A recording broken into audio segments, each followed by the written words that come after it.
My role with the Innocence Project has been somewhat tangential. I've been a prosecutor for 35, 40 years. So we had initial contact with the Innocence Project as kind of the prosecution side as opposed to their side, which was to represent convicted felons who felt that they were innocent of the crimes for which they were guilty. When you look at the Innocence Project, you have to kind of look at where the forensic science field was when they started up and the progression of the Innocence Project along with the maturation of the forensic science. So the Innocence Project was founded in 1992 at the Cardozo School of Law. And they were part of the School of Law until 2004 when they became a nonprofit corporation independent of the school, but still affiliated somewhat with the school. When you look back at the early 90s, mid-90s, and late 90s, a lot was going on. The accreditation program, particularly ASCLD Lab, was really beginning to take off with the recognition that you had to have accreditation of crime laboratories, you had to have standards, you had to have protocols. Certification organizations like the IAI were creating more certifications for different disciplines within the forensic science. In 1993, the Daubert case was decided by the U.S. Supreme Court, which set out standards for determining whether a scientific discipline or a scientific examination was admissible in evidence. And so all that was coming on board at one time, plus two other very significant developments. One was the development of DNA. In the early years, they used RFPL, which was a form, the methodology for analyzing biological fluid. At the same time, the Innocence Project had been established in 1992, and what they did was they took these new developments in the forensic science and used it to help exonerate convicted felons. So they did two things. One, they exonerated a lot of people. Their website now shows that there have been 377 exonerations, of which they were involved in 177 of them. And they should be congratulated to infinity for what they've done for those people in the criminal justice system. But they also showed how powerful forensic science is, because forensic science was not only helping balance the scales of justice and giving us more confidence in our criminal convictions, but they were also showing where we should have not as much confidence and showing some of the fallacies in what we were doing. So when they used DNA to exonerate somebody, they also exposed other areas in the criminal justice system in which we should have perhaps less confidence. For example, when DNA was used to exonerate somebody in a case in which there was a confession, well, that indicates that perhaps the confession was inaccurate, was not truthful. And so it showed the weaknesses in how we obtained the confessions. A lot of the cases in which DNA exonerated somebody, it proved that the eyewitness identification was wrong. So that grew our skepticism of eyewitness identification. And same thing with other types of evidence, such as inmates who are snitches or informants for the government. They were involved in some of these cases. The hair evidence, for example, which is now being re-examined by the FBI in conjunction with the Innocence Project and in conjunction with the Department of Justice, showing that with mitochondrial DNA, a subsequent development in the DNA field, you can now take hairs, even without the roots, without the nuclear DNA, and determine whether or not the hair belonged to a particular person or not. The other aspect which was very helpful with respect to the Innocence Project is that in about half of the cases in which there were exonerations, they were also able to find the true perpetrator. So it was like getting two bangs for your buck. You exonerated an innocent person, you found the true perpetrator. And so that was a tremendous development that the Innocence Project gave to the criminal justice system. Now, the other part of the Innocence Project, besides their litigation aspect, is also their public policy aspect. And the public policy is to try and reform these areas of the criminal justice system, which appear to be flawed because of what was found during the advent of DNA. So they have a lobbying group, and they've gone to Congress to try and develop legal policy legislation that would improve the criminal justice system.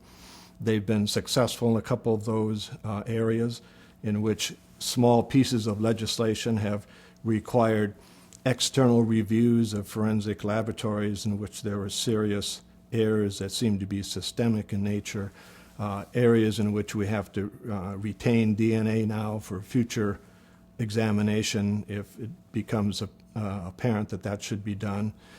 So their public policy aspect is very important as well.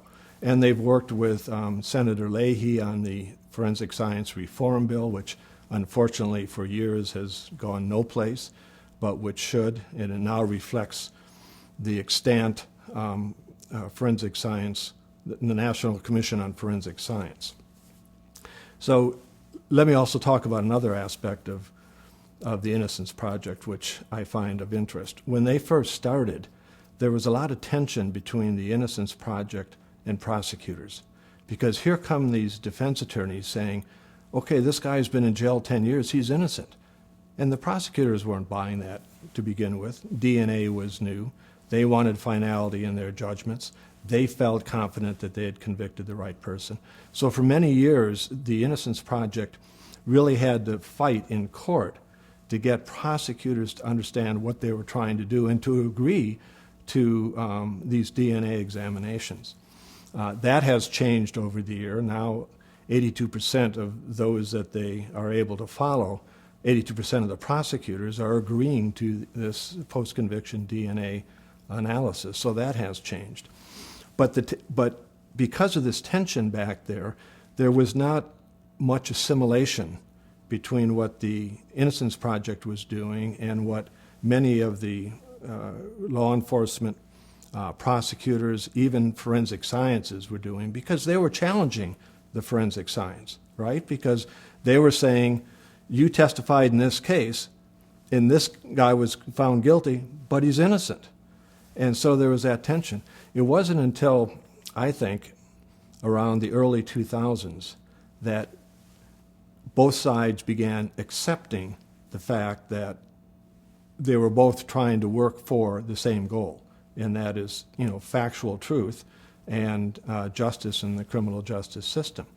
When I was president of the Academy in 2003, in my president's letter, which was published in 2003 in the Journal of Forensic Science, I recognized the tremendous accomplishments of the Innocence Project then, and also talked about many of the things that the Innocence Project was eventually recommending, and eventually the various commissions recommended as well. But I think that was the beginning of when we were trying to bring in the Innocence Project into the forensic science arena to work with us cooperatively in trying to resolve some of these things.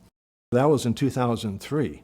So Peter Neufeld and Barry Scheck, who were the two co-directors of the Innocence Project, didn't become members of the Academy until 2007 and 2008.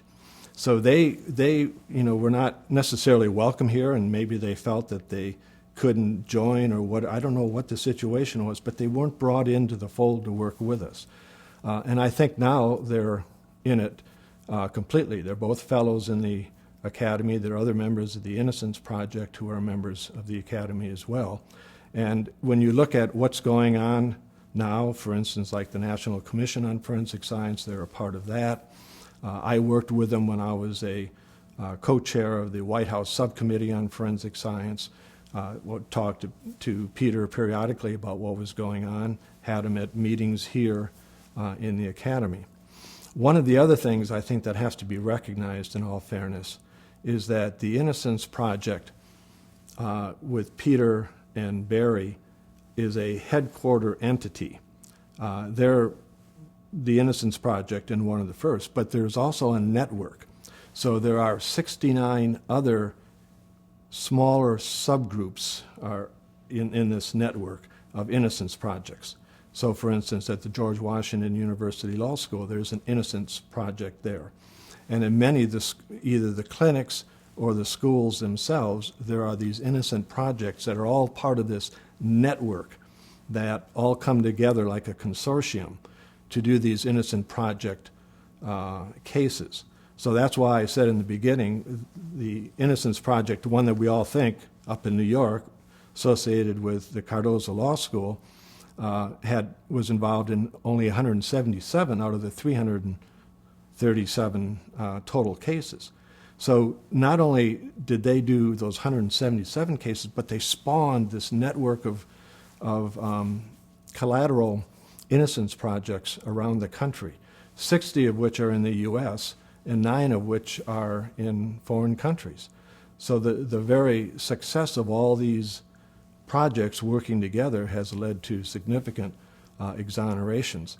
And they've gone simply from the nuclear DNA exonerations when you're finding biological fluids to the use of the mitochondrial DNA for hair. They've had a number of exonerations now because hair that was found left by the perpetrator turned out not to be hair from the individual who was accused and convicted. And this is based upon a DNA analysis. So it's much more specific than the microscopic analysis and comparison of hairs.